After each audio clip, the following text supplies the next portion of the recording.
Sik Gus, aja lunga dhisik. Iki wong semuanya sudah tahu sampean alim, menerangkannya enak, fikhan wa usulian wa tafsiran. Cuma mereka yang tanya itu biyen belajar piye kok iso alim kaya ngono, ya kan? Nah, terangkan Gus, terangkan. Mati.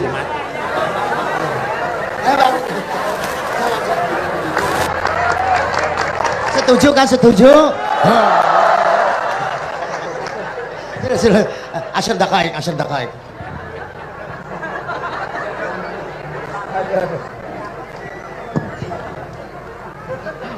Andai kan pertanyaan itu ke Mbah Mun, mungkin jawabnya gurune sopo.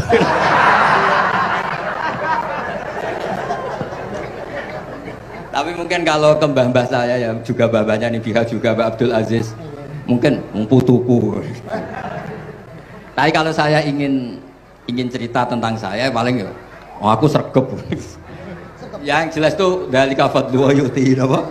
Mayas. Tapi gini, kalau ini menghormati bahasa saya ini, kalau ijazah begini, dulu Mbak Mun tuh sering cerita juga bahasa. Kena kepengen ngalim, ku sinau sedurunge ngaji. Ya. Misalnya kamu ngaji takrib atau ngaji wahab sama Mbah Mun, kamu baca dulu sebelum ngaji. Nah, setelah dibaca, misalnya kamu baca rofa, kok Mbah Mun baca jer, kamu baca jer, Mbah Mun baca rofa, berarti goblok tulen. Karena semua teori Anda kok salah. Ya misalnya Mbah Mun baca wadakaro sopo al musonifu, kamu baca wadakaro musonif. Berarti kan goblok banget itu. Ya kan ada cerita gitu, ada orang tuh nggak tahu betul Gus maknanya lam tardiman itu apa. Lam tardiman dicari di kamus tuh udah ada, ternyata itu di head lam tarodaman. Dia baca satu lam tardiman, dicari di kamus sampai hidup mati lagi ya nggak ada. Nah, jadi kamu baca dulu, misalnya di bab head lam taro naringali sopo mar'ah daman ing geteh. Ternyata ngaji Mbah Mun paginya jadi baca lam taro daman. Jadi kalau kamu malamnya baca lam tardiman loh kok. Jadi itu kata Dewi Mbah Mun mergo sorokan kabeh santriku ora mungkin. Carane ngecek kebenaran Anda itu maca sik. Nanti kalau kemiripannya 50% ya separuh alim. Kalau 70% ya serondo alim. Tapi nanti kalau kemiripannya sampai 100% dan berkali-kali, ya berarti kan sudah luar biasa. Jadi yang ngaji sama Ki Mustafa, Ki Niam, saya mohon santri-santri itu belajar dulu, biar bisa ngecek nanti guru saya baca kayak apa. Podo salah ya Gus. Kenapa lah? Podo salah. Karena kiai itu kalau salah ya mau ngalah. Ini ceritanya Mbah Mun betul. Ada kiai nggak tahu apa kakean mergawe, kakean politik nggak tahu. Wal babi lan walang. Terus ada santri, kulo gak ada makna kok lawang. Ya walang sing lawang cung. Mau ngalah. Terus watini lan wit alu. Gurune maca alu. Kulo gak ada makna kok elo. Lah ya wit telu kena gua alu cung. Tapi saya menangi kiai itu kalah sama santri itu. Saroko nyolong sapa wong albedo tangi anduk. Terus gurunya kaget. Cung kok anduk cung. Bareng didelok endok. Karena kalau pegon kan anduk sama endok itu podo ya. Ini ada podo. Tapi kiainya akhirnya kalah. Memangnya nyolong anduk boleh? Yo ora cung, yo haram, yo podo ae kalau gitu nyolong. Nyolong endok ya haram, nyolong anduk haram. Lo cerita itu masyhur itu. Kalau cerita yang terkenal di Lirboyo itu kan ada santri dari Jakarta di kelas. Gurunya bilang Ja'a Zaidun, Zaid datang. Waro'a itu Zaidan, saya melihat. Si murid ini itu melihat pintu terus.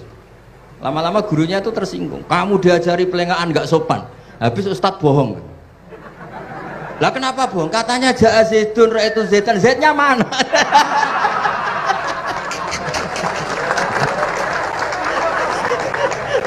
Dia gak ngerti.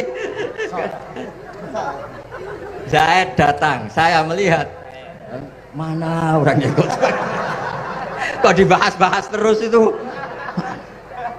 Ya, jadi yang serius tadi, kalau sampean ingin nguji kualitas Anda, Makanya saya dulu itu pede baca kitab di depan Mbah Mun karena ya ngecek.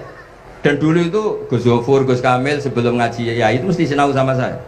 Nanti ketika Mbah Mun baca, tadi kalau kemiripannya kita 90% ya bagus. Syukur-syukur sampai 100. Dan itu terulang sampai Wahab Hatam, Jamul Jami' Hatam. Sehingga kita tahu. Jadi kalau diskusi kita kok salah ya tahu, kalau benar ya tahu. Kalau tahqiq ya tahu. Biasanya kalau tahqiq itu Mbah Mun karena takut nyalahkan kiai-kiai Jawa, kalau baca 2 kali, misalnya begini. Yasmalu, kadang diwaca Yasmilu ya apa-apa nggih Jawa wae gitu. Karena kalau kita memaksakan sampai benar seperti di kamus, kayaknya kalau kiai Jawa itu berat sekali. Dumeli bojo bolak-balik mesti ora goblok wis apik lah. Karena kalau baca tahqiq itu kan butuh kamus. Yang benar itu Yasmalu misalnya. Tapi kan populer juga orang baca Yasmilu. Saya itu menangi loh, kiai Jawa dulu baca Simai itu menangi, Masdar Simai. Lama-lama setelah banyak alumni Al-Azhar terus berdasar kamus baca Samai semua sekarang. Saya menangi kiai itu baca Dilalah. Lama-lama karena sekarang udah banyak punya kamus baca Dalalah. Fa'alah. Jadi kiai itu juga kadang-kadang keteror muridnya. Makanya Syekh Zakaria Al-Ansori itu pernah ditanya, kenapa engkau begitu alim alama sampai dilakopi Syekhul Islam? Kata beliau itu lucu jawabannya, karena saya ini orang yang sial. Saya dulu punya guru namanya Ibnu Hajar Al-Asqalani dan punya murid namanya Ibnu Hajar Al-Haytami. Kata beliau, dukik tu bena hajaro ini. Saya ini digebek 2 batu. Kalau mau ngaji takut saya minta ampun karena disuruh baca sama Ibnu Hajar Al-Asqalani. Kalau mau ngajar takutnya saya bukan main karena Ibnu Hajar Al-Haytami itu cerdasnya bukan main. Jadi kalau saya salah itu konangan. Akhirnya dia jadi orang sial tadi. Mau ngaji ya belajar, mau ngajar ya belajar. Makanya meskipun ini pernah sepuh saya tidak berani ngaji beliau. Wah mesti meriang saya kalau ngaji. Jadi yang terkenal alim-alim mohon ngajinya dikurangi ya, karena ini kasihan gurunya. Kasihan gurunya. Nggih, Bon cekap. Bon, itu catat ya. Sebelum ngaji baca dulu. Satu lagi, Gus. Sampean ketoke kiai ndesok kok kuliah. Betul kuliah? Oh, nggih nggih. Pun dari belajar dari mana sampai kemana Gus jenengan? Dari Mondok sampai ke Jogja sampai Putih. Monggo.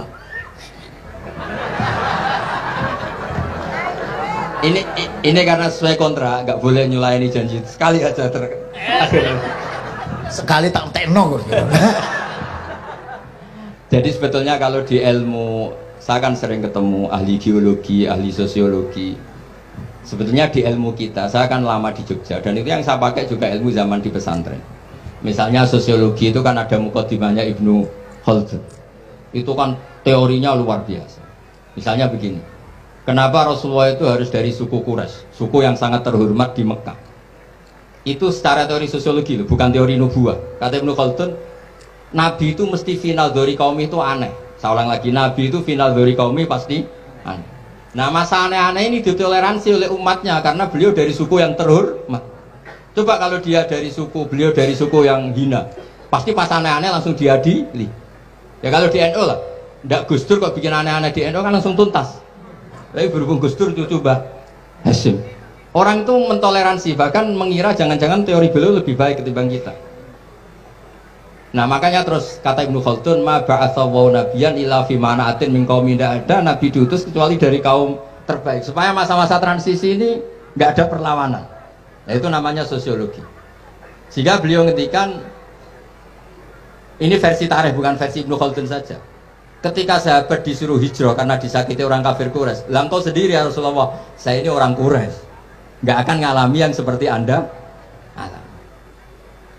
Nah itu namanya sosiologi. Begitu juga matematika. Saya sering ketemu pakar matematika dari UI, dari UGM.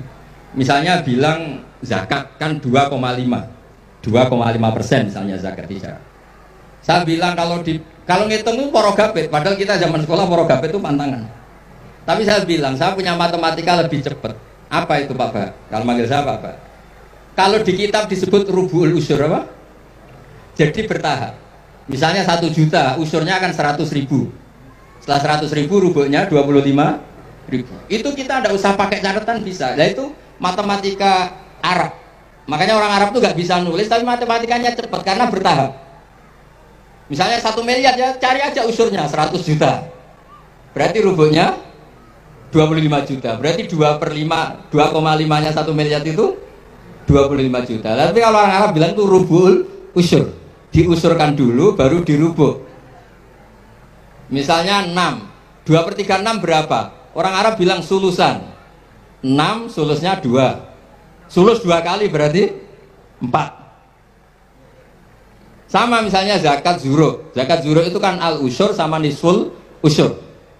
Berarti misalnya kalau tidak disirami ya, tidak biaya, zakatnya itu 10%, berarti per 100 10.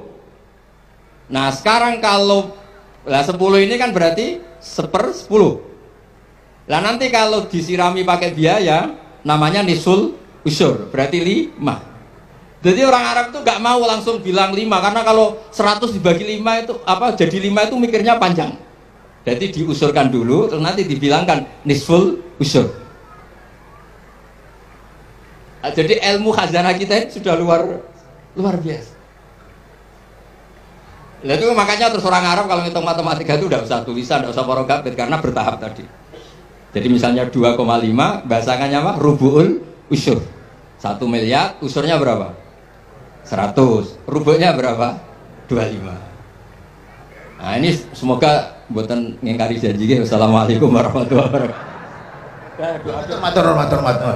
Sebetulnya masih ada satu lagi, cuma ampun. Beliau adalah sangat hafal dengan nu'util masyayikh. Artinya sebutan. Kenapa Imam Ghazali itu Syekhul Islam, Hujjatul Islam. Kenapa Imam Anu Syekhul Islam. Kenapa Imam Anu, sahabat Anu, ada Saifullah, ada Asadullah. Itu biar ahli sekali. Karena ini belum tuntas, jadi ya berikutnya insya Allah.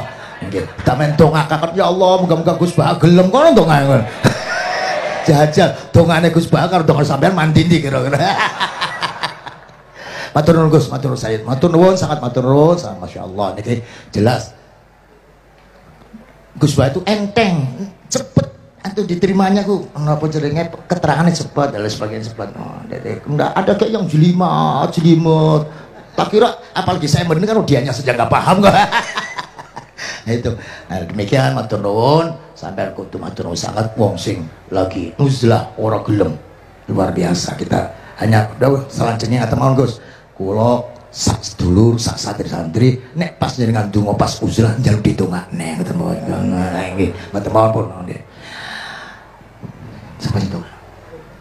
Allahumma shalli ala sayyidina Muhammad masrahi ba'in alhamdulillah rabbil alamin. Allahumma rabbana zalamna anfusana wa illam taghfir lana wa tarhamna lanakunanna minal khasirin. Allahumma ya Fattah ya khairal fatihin iftah qulubana washrah sudurana waj'al ulumana nafi'ah waj'al a'malana salihah waj'al dhurriyyatina thayyibah waj'al hayatana hayatan mutma'innah marzuqah salimah minal afat wal balaya rahmatika ya arhamar rahimin. Allahumma ya latifan bi khalqihi wa ya aliman bi khalqihi wa ya khabiran bi khalqihi ultuf bina ya Allah fi qadai hawaijina kulliha min hayat dunya wal akhirah ya latif ya alim ya khabir la ilaha illa anta subhanaka inni kuntu minadh dhalimin la hawla wa la quwwata illa billahi sallallahu ala sayyidina Muhammad alhamdulillah bil alamin al-Fatihah.